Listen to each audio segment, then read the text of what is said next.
Luke and I were talking, I don't know, a couple weeks ago, and we were really trying to think like, what should we put together for a presentation at our thing? You know, everybody here's pretty much met me or met Luke or met our awesome team and gone through a lot of our training. We're like, what can we really do to like add value when you have the greatest orthodontic team in the entire country here to learn from?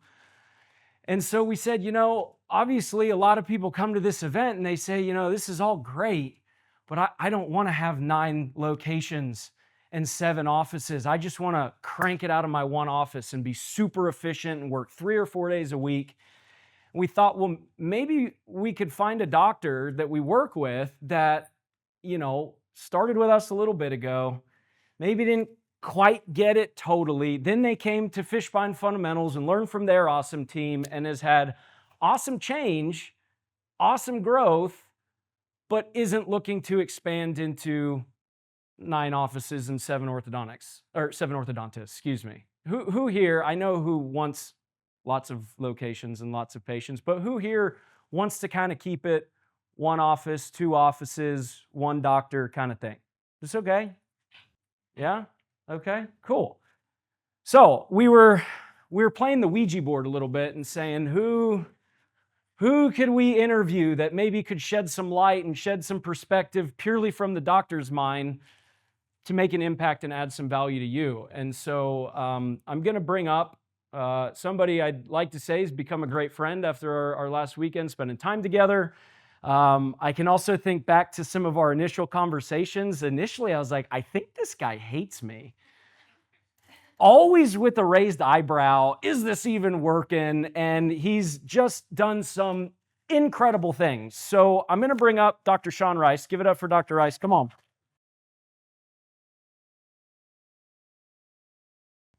And we're going to keep this super casual, super lax. I'm just going to kind of interview him, and hopefully you guys can get some perspective. So Dr. Rice, thanks so much for doing this, man. Sure. We just had you out in Pensacola, 3 weeks ago. If anybody's in our private Facebook group, we did a first annual private mastermind group. Dr. Goldberg was there. It was awesome. If you guys talked to them, I think we had a great time. But Dr. Rice, why don't you just kind of give everybody quick background intro, who you are, where you're from, where'd you go to school, why'd you want to be an orthodontist? Give us the Reader's Digest version of Dr. Shawn Rice. Okay. Shawn Rice. I'm from Paducah, Kentucky, kind of the west part of the state, about 3 hours from Louisville, one of the smaller cities, areas. We're pretty rural community. It's normal for someone to drive 60 minutes to Paducah to eat supper because it's such a rural kind of situation. Grew up a farm kid. My dad sold out as a farmer when I was 15, so that was life altering. I'm going to find something that's stable in life, however long that takes. Went to school, didn't really know what I wanted to do, thought the body was kind of cool. Liked children, so I was going to be a pediatrician. Well, did not do so well on the MCAT, so here we are. It's like reassessing time. Talked to my advisor, and he's like, how about being a dentist? I'm like, absolutely not. I do not want to work in the mouth or anything like that. And then I got to thinking, you know, at 17, I got my lower incisor knocked out and 2 other incisors knocked out, trying to keep other people from fighting. It wasn't even my deal. My orthodontist met me at midnight at his office and lassoed my teeth back in, which had an impact on me. But growing up, I didn't really know for sure what I wanted to do. But then I got in college and started thinking, hey, my orthodontist always seemed like he enjoyed what he did, seemed to have a good time. You get to change people's lives. So the thing that got me interested in ortho was you can change someone's life, how they feel about themselves, how they look at themselves, and how the world looks at them. Got in, went to dental school at University of Louisville, did ortho at University of Louisville. Came out in 2000, so at the mastermind, maybe one of the most shocking things, I was the oldest dude there, but that's okay. Not by much. Not by much. There was a couple not, but anyway, went to school, came out, decided to start my own practice, small town. Honestly, at the time when I was doing all the research, the most competitive area that I could find on paper. My wife was from there. I was from there. I wanted my children to know their grandparents. I was more concerned about family and them knowing each other and raising them than money. So it took me 10 years to even start to get busy. Talk a little bit about your practice, like before we met each other. 2000 graduated.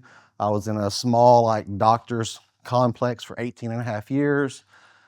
There was an area around town that was kind of growing and changing, kind of over by the mall area, because we were kind of in a little niche away from the main town. It was really probably the most affluent part of the town, but everybody would go over to the mall to run their errands and Walmart and Lowe's and all that stuff. All they had was a Kmart over in the area. That no one was going to Kmart.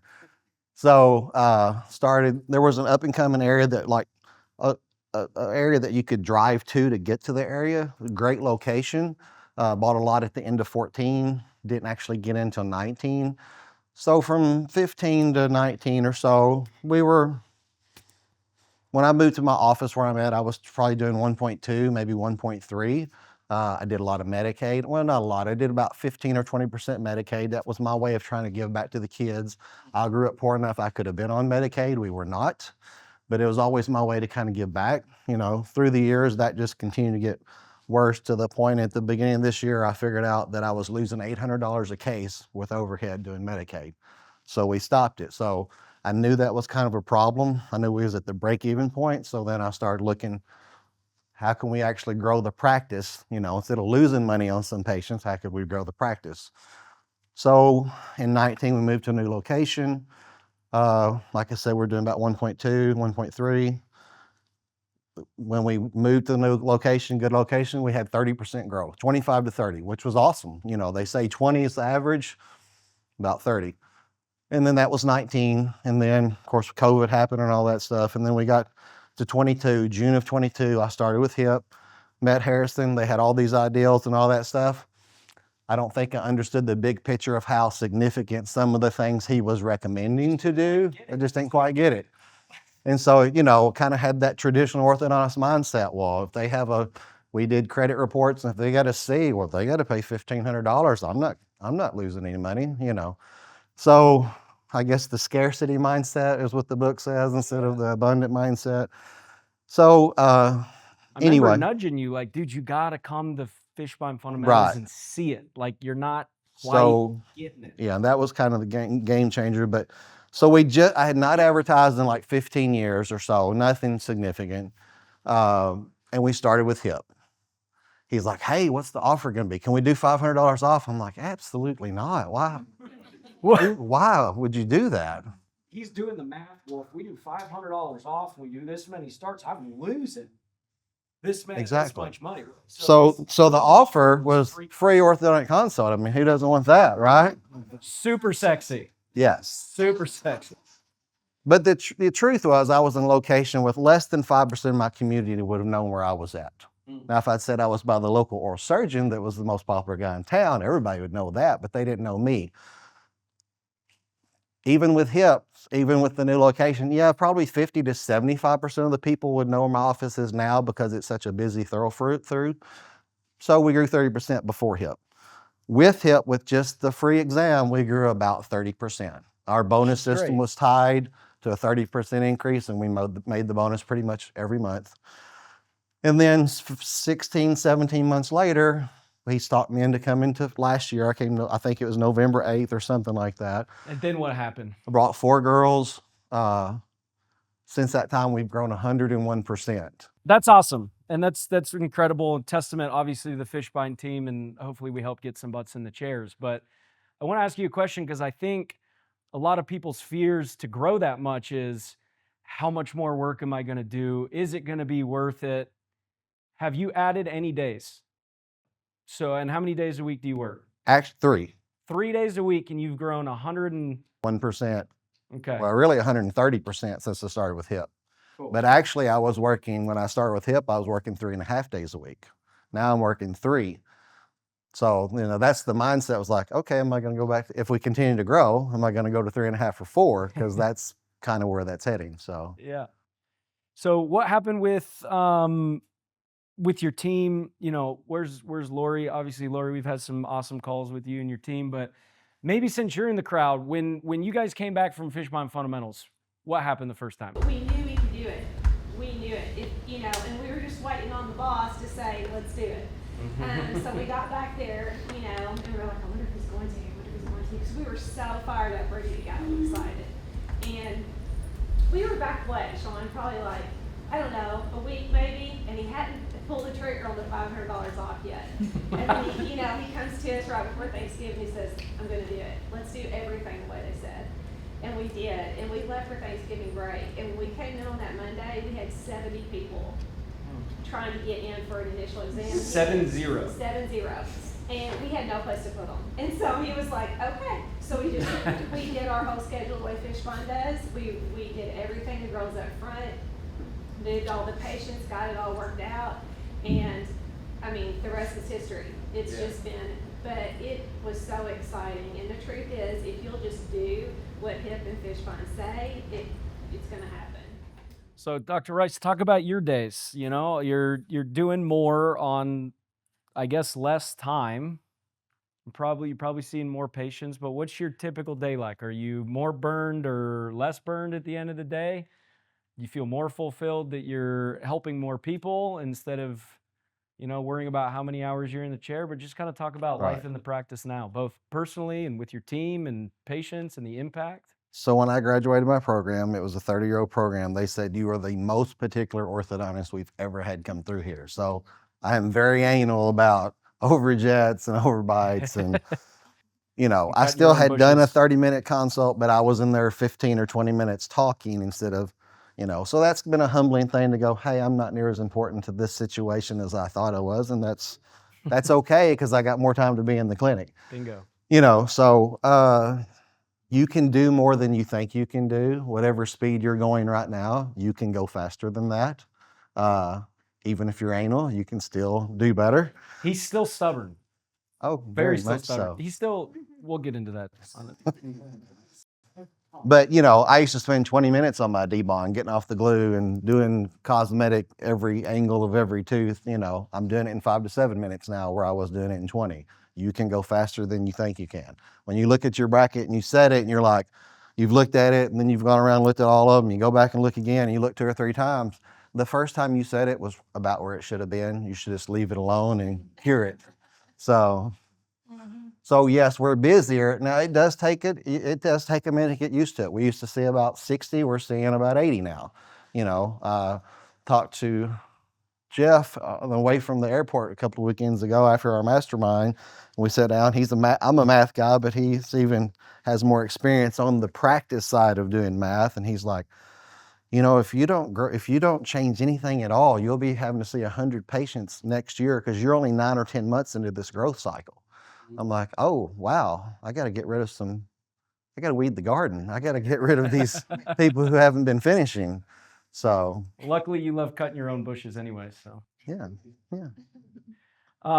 Just talk a little bit to kind of wrap up, like what's your vision for the future? And I kind of prefaced, that we wanted to interview you because I think your story can relate to a lot of people here. You don't have the desire to have 18 locations and manage 9 orthodontists, and that's okay. But is your vision to stay put, or is your vision to find a way to continue to still grow and maximize the location you do have and help your team come up? I'd love to hear what is the next 3 to 5 years. We're kind of a rural enough area, because when I was with the mastermind guys, they're like, who wants to come sit in a room and listen to people who are doing better than you? I'm like, right here.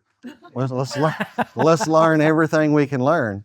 But, a lot of those guys have a niche where, there's 385,000 people over here in this little section that's just up the road 15 miles.